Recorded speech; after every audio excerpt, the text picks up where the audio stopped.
क्या टेलीपैथी होती है? किसी मित्र ने पूछा है। तो वही ये वैसा ही सवाल है कि क्या आत्मा होती है? क्या पुनर्जन्म होता है? क्या मृत्यु के बाद हम फिर भी जीवित रहते हैं? तो क्योंकि इन सारे सवालों में एक ही चीज़ है, ये ऐसे अनुभवों की बातें हैं जो कि हमारे फिज़िकल वर्ल्ड से, फिज़िकल रियलिटी से बियॉन्ड का एक्सपीरियंस है। और इन सभी केसेस में अगर हम साइंटिफिक इंक्वायरी करें, मटेरियल साइंस की मदद से जो साइंस हमने डेवलप की है, तो यही कंक्लूजन निकलेगा कि भाई नहीं, हमारी साइंस के हिसाब से प्रामाणिक नहीं है, कोई प्रमाण नहीं मिला। तो और नहीं मिलेगा अभी। अभी जो साइंस है हमारी, जो केवल मटेरियल रियलिटी तक सीमित है, इसने अभी टूल्स विकसित नहीं किए उसके बियॉन्ड जाने के, तो उनकी बात सही है कि भई हमें कोई प्रूफ नहीं मिला। लेकिन साइंटिस्ट लोगों को ये नहीं बोलना चाहिए कि ये होता नहीं है। कौन जाने होता है कि नहीं होता, हमारी पकड़ में अभी नहीं आया, ये कहना चाहिए। तो इसके लिए भई दूसरे प्रकार की साइंस है, जिसको कुछ लोग कहते हैं science of the subtle matter.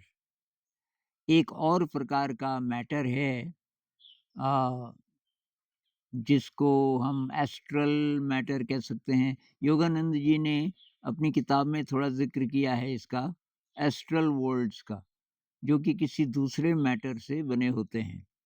Yogananda ji की किताब है ना बहुत फ़ेमस, ऑटोबायोग्राफी ऑफ अ योगी। और ये अकेले नहीं हैं, मतलब बहुत सारे ऐसे लोग हैं। कोई उन्हें संत कहता है, महात्मा कहता है, प्रोफेट कहता है, जिनमें ये शक्ति होती है। तो क्या टेलीपैथी होती है? किसी ने मुझे बताया कुछ दिन पहले, एक मित्र ने, कि एक सुहानी शाह हैं, यंग लड़की अभी 30 के आसपास होगी शायद। सुहानी शाह दिमाग पढ़ लेती है। उनके वीडियोज़ देखना, आज सुबह मैं देख रहा था सुहानी शाह। तो वो क्या करती है कि जैसे एक लड़की ने बोला कि अच्छा तो तू पता कर मेरे मन में क्या है। तो उसने कहा कि तू किसी किसी की याद कर। तो वो किसी को प्रेम करती थी और ये इन्फॉर्मेशन किसी के पास नहीं थी। जिसको प्रेम करती थी उसके भी पास नहीं, इसने बोला ही नहीं था कभी कि मैं तुझसे प्रेम करती हूँ। तो ये सुहानी शाह ने बोला कि ये जो इन्फॉर्मेशन है, क्या मैं एक्सेस कर सकती हूँ इंटरनेट से, कहीं से, एआई की मदद से? क्योंकि तेरे बारे में तो सब कुछ होगा। उसने कहा ये जो इन्फॉर्मेशन है, ये मेरे दिमाग के अलावा और कहीं नहीं है। कहीं ना इसके बारे में बोला गया, ना लिखा गया। मतलब मैंने ना बोला, ना लिखा, ना उसको पता है जिसके बारे में मैं सोच रही हूँ। उसने ये नहीं बताया उसको मैं प्यार करती हूँ। अब ये उसकी तरफ ध्यान से देखती है, बोलती है कि इतने अल्फ़ाबेट्स का है, ये है, वो है, वो है। मेरे ख़्याल से ये सब वो इंटरेस्टिंग बनाने के लिए करती है। उसको शायद शुरू में ही पता चल जाता है कि ये क्या सोच रही है, और अंत में वो बता देती है, नाम बता देती है। तो इतना ज़्यादा आश्चर्यजनक, आप देखना उसके वीडियोज़, तो ये कैसे बता देती है? मतलब ये जो थॉट्स हैं, ये कहाँ रहते हैं? हमारी खोपड़ी के अंदर रहते हैं क्या? अंदर रहते हैं तो ये दिख तो सकते नहीं ना, इनका तो रूप कुछ होता नहीं। तो इसको कैसे पता चलता है? सुहानी शाह अकेली नहीं है, ऐसे लाखों लोग हैं जो कि माइंड को रीड कर लेते हैं। सुहानी शाह कहते हैं ये कोई जादू नहीं है, ये आर्ट है। आप भी सीख सकते हो, थोड़ा-सा एफर्ट करना पड़ेगा, कोई भी सीख सकता है। और इसका भी कोई साइंस होगा कि ये कैसे संभव हो पाता है। तो ऐसा लगता है, अभी न्यूरोलॉजिस्ट भी कहते हैं, ये जो ब्रेन साइंस वाले हैं, कि ये जो थिंकिंग है ना, ये हमारे ब्रेन के अंदर किसी पार्ट में होती है। ऐसा कहना बहुत मुश्किल है। तो कहते हैं कोई फ़ील्ड है शायद, जैसे मैग्नेट का फ़ील्ड होता है ना, जहाँ पे मैग्नेट है उसके चारों तरफ कहाँ-कहाँ और किस पैटर्न में वो अट्रैक्ट कर सकता है लोहे को। शायद ऐसा कोई हमारा माइंड का फ़ील्ड है और उस फ़ील्ड में ये थॉट्स होते हैं। अगर फ़ील्ड है और फ़ील्ड में थॉट्स होते हैं, तो ये तो बहुत बड़ी बात है कि हमारी जो फ़िज़िकल जो रियलिटी है, इसके बियॉन्ड तक हम फैले हैं और उसको दूसरा माइंड एक्सेस कर सकता है। इसका मतलब माइंड्स मिले हुए हैं, कोई कनेक्शन है माइंड्स के बीच, ह्यूमन बीइंग्स के। अब ये कहाँ तक जा सकता है, ये पता नहीं। तो भई मुझे तो 100% विश्वास था इस पे जब तक मैं कक्षा 8 में था, क्योंकि अ, जिसको क्लेयरवॉयंस कहते हैं ना, दूर की बातों का अचानक पता चल जाना बिना किसी मीडियम के, तो ये मेरी माँ को होता था। तो माँ के अंदर देवी आती थी कोई, ऐसा गाँव में ऐसा विश्वास था कि देवी आती है। अचानक होता था कुछ और उनका शरीर काँपने लगता था और वो कुछ-कुछ बोलने लगती थी और उनका टोन बहुत अलग होता था उस समय। और जो लास्ट टाइम हुआ वो मुझे अच्छी तरह याद है और तब मैं शायद 9-10 साल का रहा होऊँगा। तो कुछ बोलती है वो और बहुत क्लियरली नहीं बोलती, तो वो मतलब क्लूज़ होते हैं। उन क्लूज़ की मदद से तो पता करना पड़ता है कि क्या हो सकता है, क्या बोला होगा। तो उस दिन जब ऐसा हुआ, उस दिन मैंने वो पूरा प्रोसेस देखा। क्योंकि मैं काफ़ी बड़ा था, 9-10 साल का था। उसके बाद वो बेहोश हो जाती थी और उस उनका सारा जो शरीर है, वो लकड़ी जैसा बन जाता था, इनफ्लेक्सिबल, एकदम टाइट सारी मसल्स।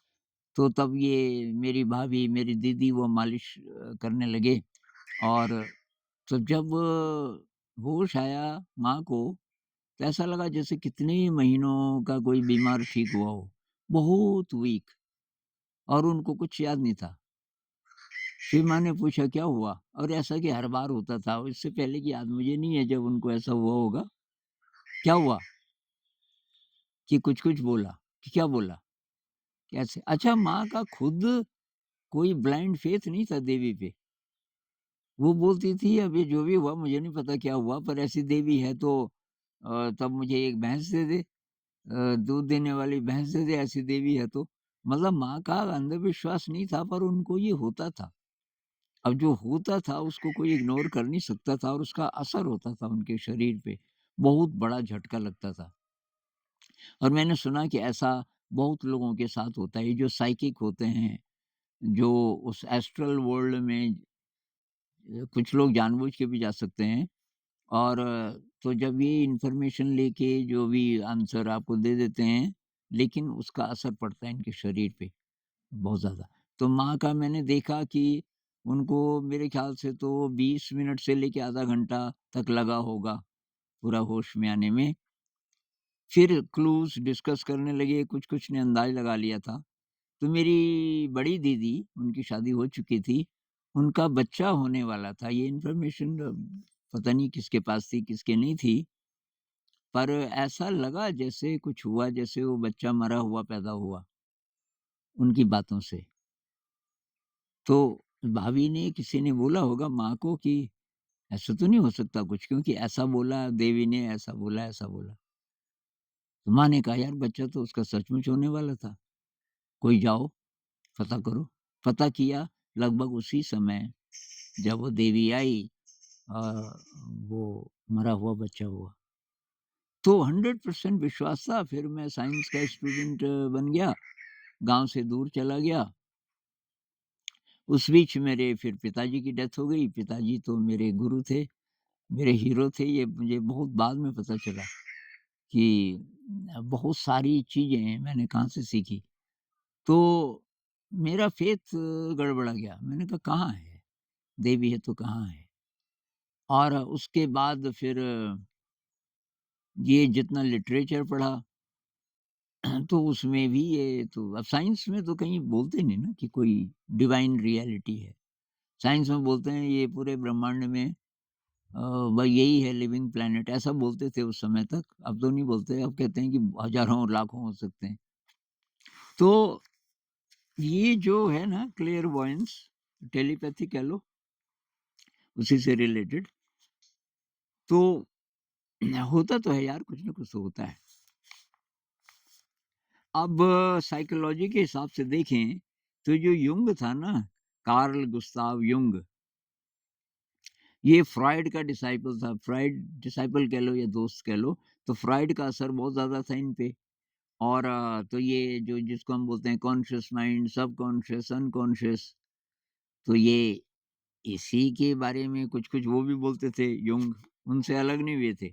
लेकिन जब ये 69 साल के थे, 1944 में इनका जन्म हुआ 1875 में, तो इनको हार्ट अटैक हुआ और कोई मिस्टिकल एक्सपीरियंस हुआ।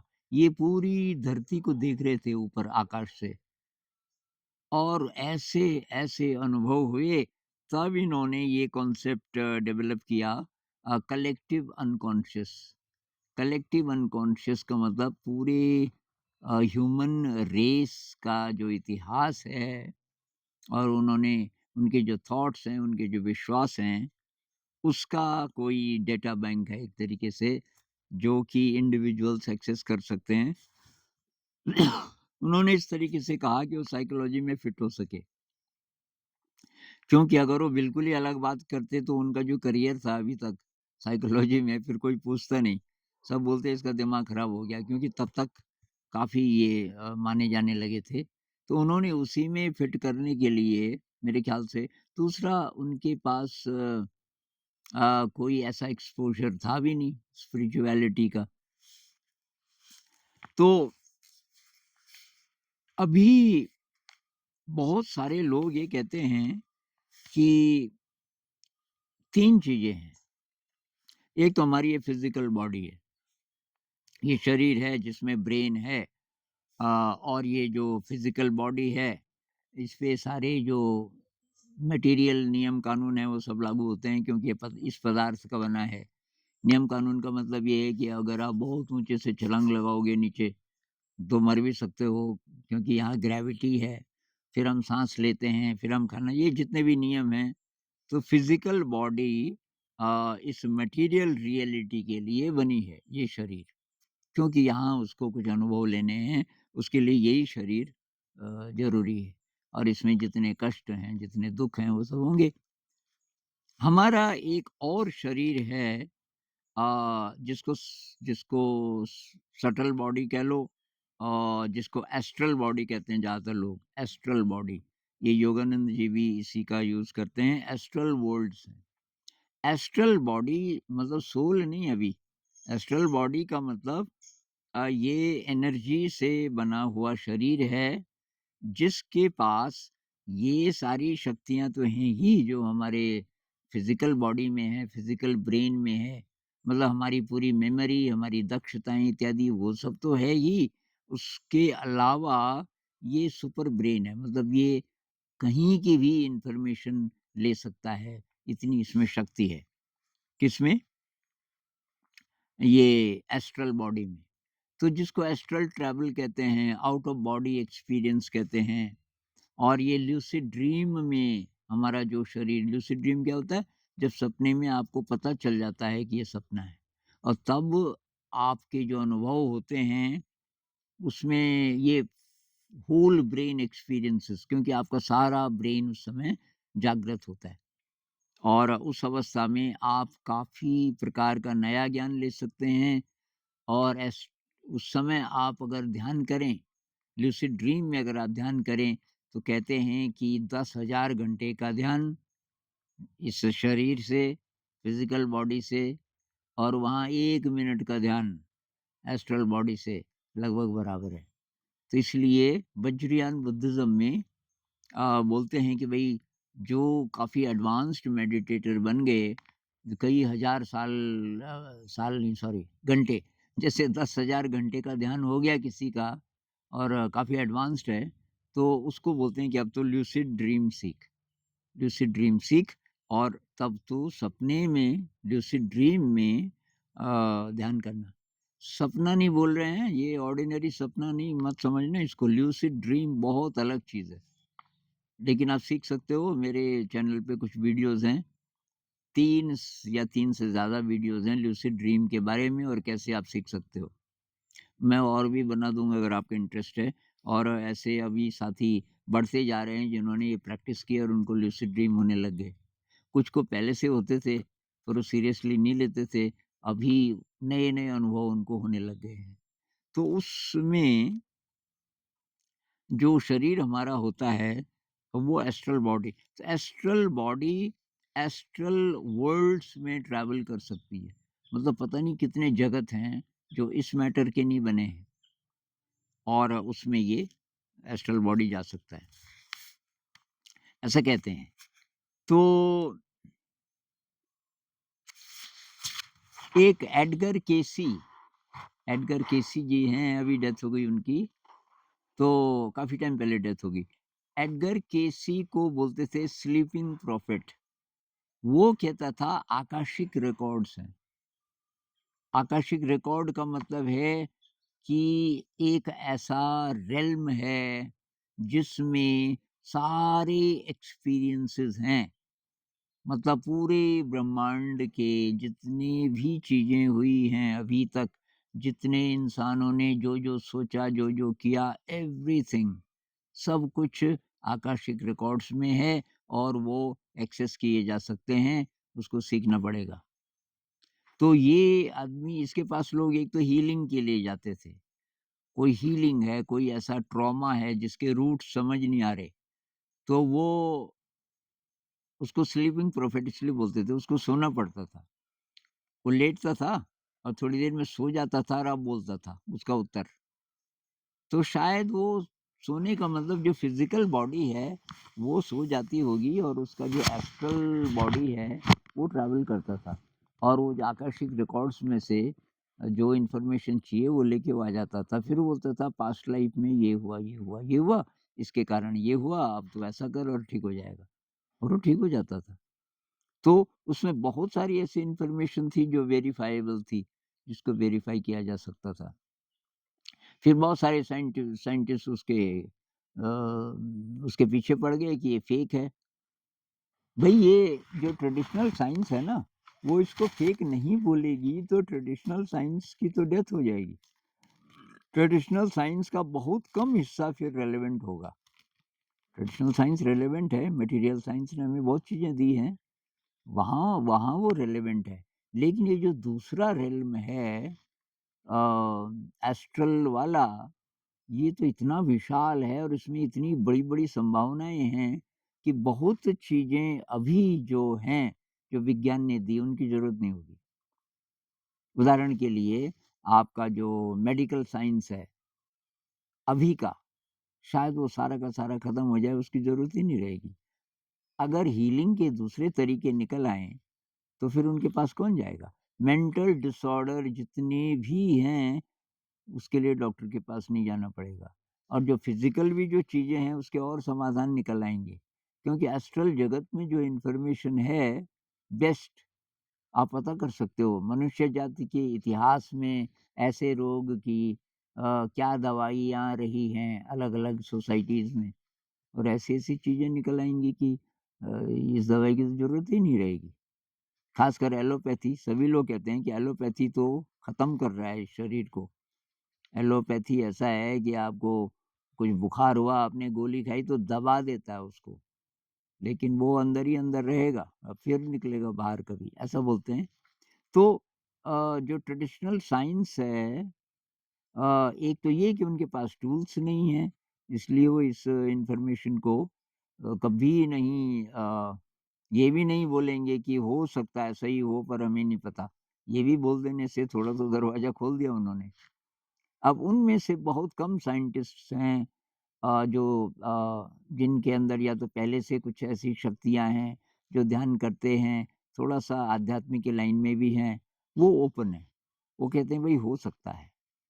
इसमें न्यूरोलॉजिस्ट भी हैं और कुछ-कुछ ऐसे हैं कि जो मेनस्ट्रीम में भी बहुत ज़्यादा नाम है उनका, लेकिन अब वो ऐसी-ऐसी बातें करने लग गए हैं कि भई थॉट्स ब्रेन के अंदर लोकलाइज़्ड नहीं हैं, शायद कोई फ़ील्ड है इलेक्ट्रोमैग्नेटिक फ़ील्ड की तरह जिसमें कि और दूसरी बात ये कि हमारे माइंड्स शायद कनेक्टेड हैं।